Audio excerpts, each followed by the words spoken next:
The habit that made me successful is the same one that almost ended my life. I'm not going to sugarcoat this. I'm not going to make it inspirational just to get your subscribe. I'm going to tell you exactly what happened. Because if you've ever been obsessed with self-improvement, there's a real chance you're doing the same thing I was. 3 years ago, I was nobody. No business, no money, sleeping on a mattress on the floor of a one-bedroom apartment with two other guys. And then I found it. The one habit everyone talks about, but almost nobody actually does consistently. Discipline. Not motivation, not inspiration boards, not journaling your feelings, raw, relentless, non-negotiable discipline. I woke up at 4:45 a.m. every single day. I tracked every hour. I trained every morning. I cut out every person, every habit, every thought that wasn't moving me forward. And it worked. Within 18 months, I had built a business doing mid-six figures. I had the body, the confidence, the schedule. People started asking me for advice. I became the guy people looked up to for discipline. I was proud of it. I should have been scared of it. Here's what nobody tells you about extreme discipline. It starts as a tool, and somewhere along the way, without you noticing, it becomes a cage. I couldn't take a day off, not one. If I missed a morning, I felt physically sick. Not tired, not lazy, sick with guilt, like I had failed some version of myself that I'd promised everything to. My girlfriend at the time told me she felt like she was dating a machine. I told her she didn't understand the vision. I was right. She left. And my first thought wasn't grief. My first thought was good, less distraction. I told myself that was discipline talking. It wasn't.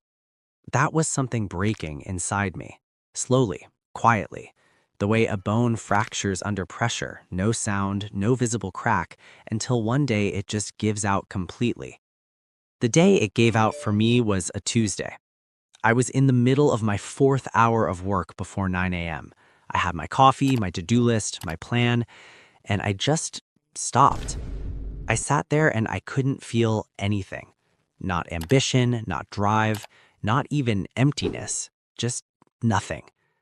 I didn't get up from that chair for 6 hours.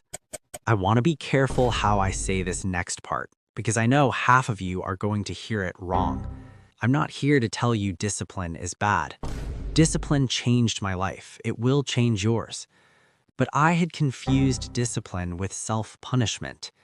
I thought every moment of rest was laziness. Every emotion was weakness. Every relationship that required energy was a liability. I had built the habit of treating myself like a machine, and machines don't break down emotionally. They just stop working one day with no warning. I saw a therapist for the first time in my life 6 weeks after that Tuesday. I sat down and she asked me a simple question. When was the last time you did something just because it made you happy? I couldn't answer her, not because I was emotional, because I genuinely did not know.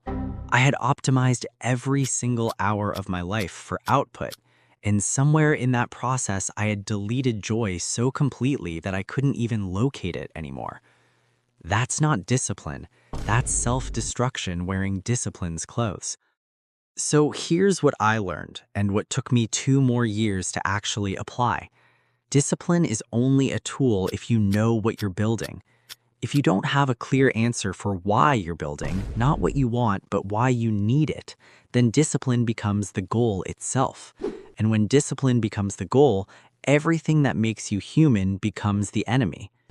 The most successful people I know now, and I mean genuinely successful, not just financially, they work hard, brutally hard, but they also know when to stop.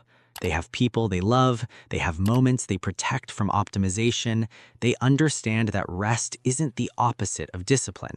It's what makes discipline sustainable. I almost had to lose everything, my health, my relationships, my ability to feel anything, to understand that. You don't have to. So before you set your alarm for 4 a.m. tomorrow, before you cut off another friend who doesn't get the grind, before you tell yourself that emotions are weakness, ask yourself one question. Am I building the life I want? Or am I running from the one I'm afraid to face? Because the answer to that question will tell you everything about whether your discipline is a ladder or a cage. If this hit different, share it with someone who needs to hear it. And if you want the exact framework I use now, discipline with recovery built in, it's all in the next video.